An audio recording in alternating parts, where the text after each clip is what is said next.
Hello, everybody. My name is Dylan Tan, and I'm going to give you all an informative speech about Universal Basic Income, or UBI. Let's get started. So, before we dive deep into the topic of a universal basic income, you guys have to understand what our current economic system is right now. So, we can understand the flaws within our system, so then we can understand how UBI is a solution to all of these problems. So, today, America has a mixed economy of capitalism and socialism. So, then we get to keep a portion of our profits that we make and the rest goes to the government in the form of taxes. So the government gets to do what they want with these taxes, and they also get to put it into welfare programs. So welfare programs are used to help people get out of poverty, and they're used in the form of food stamps, Medicaid, and unemployment benefits. It helps people stay in poverty, and it's very hard to get out because it keeps them right between that threshold of being in middle class and still being poor.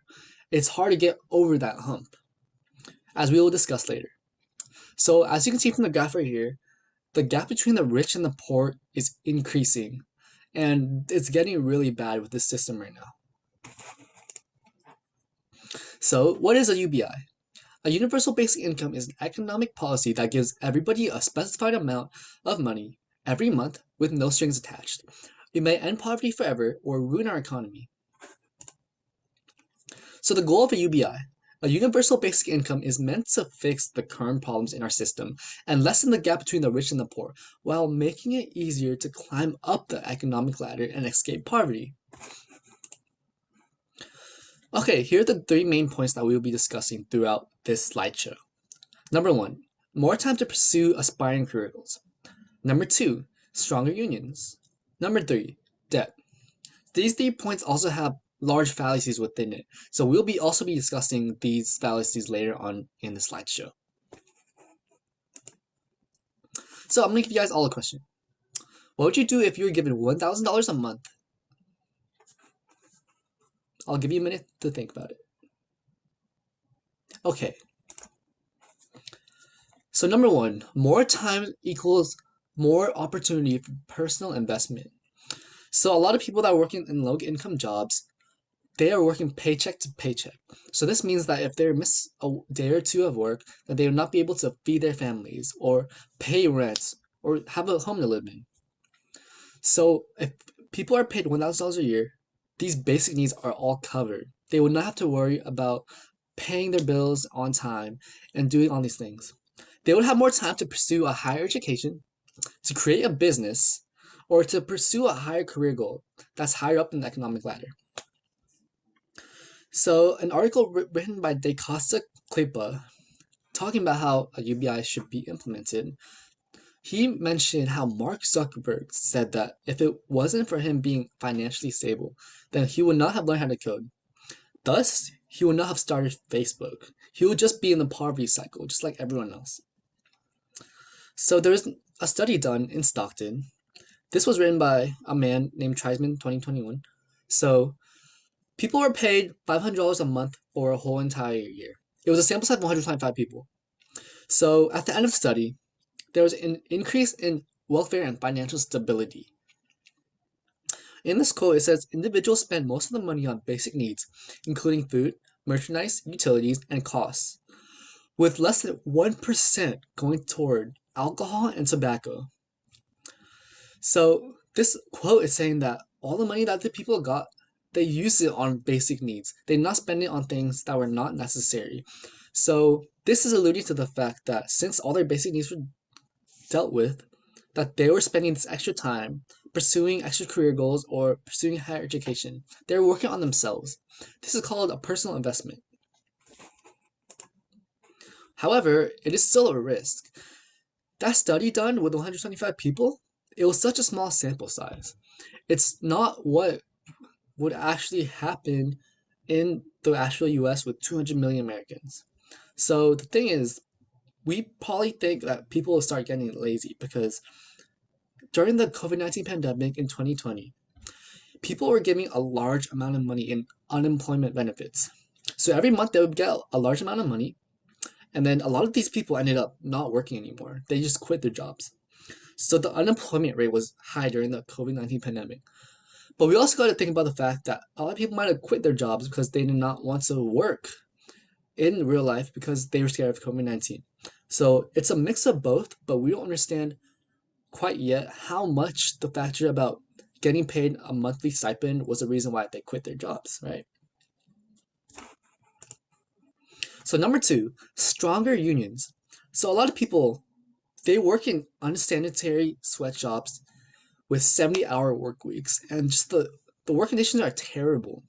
And these people don't have power to to protest, and they don't have power to not work in these terrible conditions because they're working paycheck to paycheck, right?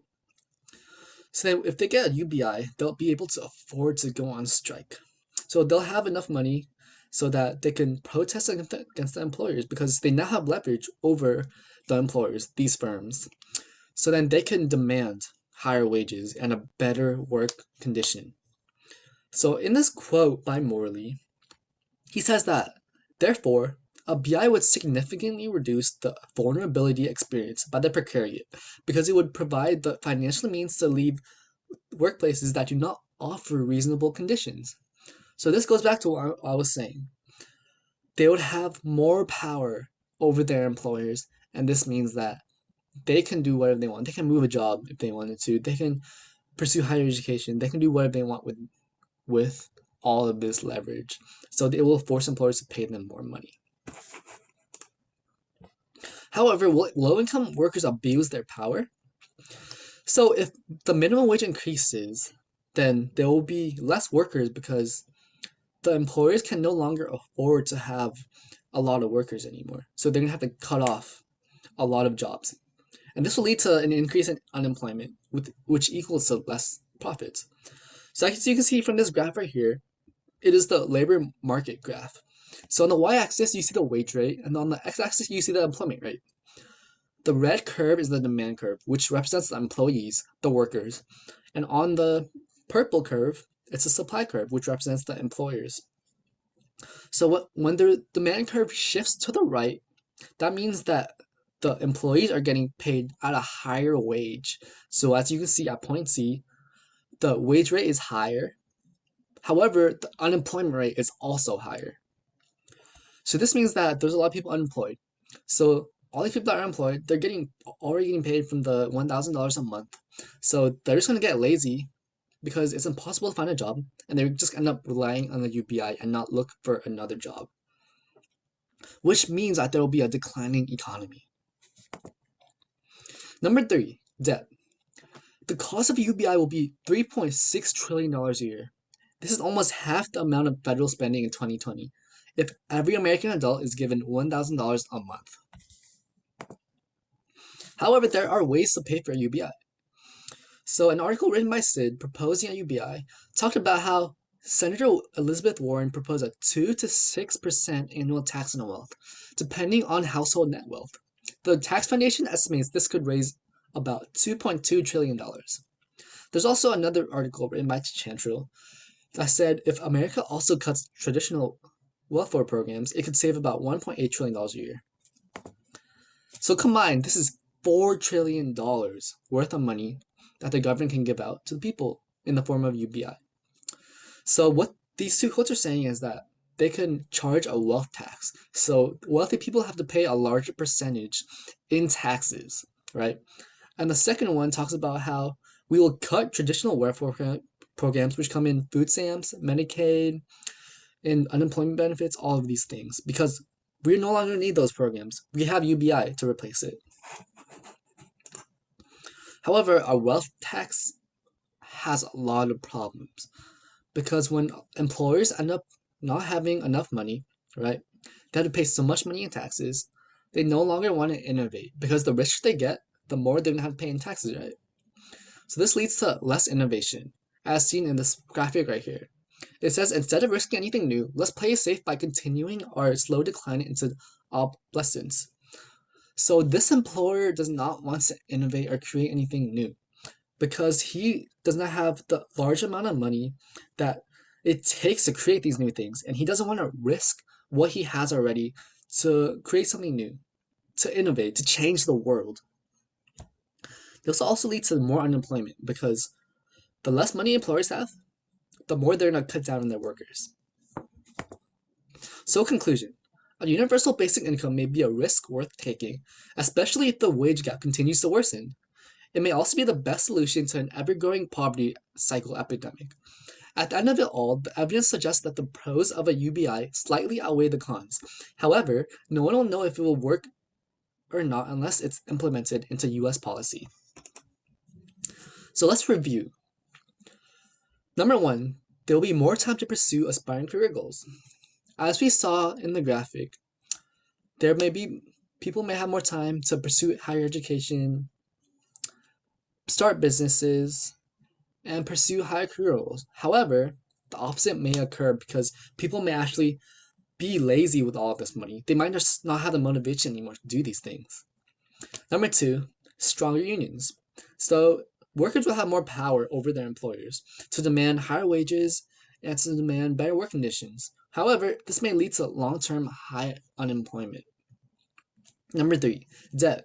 So it costs $3.6 trillion to fund this UBI. However, there are ways to pay for it, which include a wealth tax and cutting welfare programs. But a wealth tax is not the most perfect solution to this problem because it has a lot of flaws. So where do you all stand on the UBI? Let me know in the comments, and thanks for listening. These are my works cited. Bye.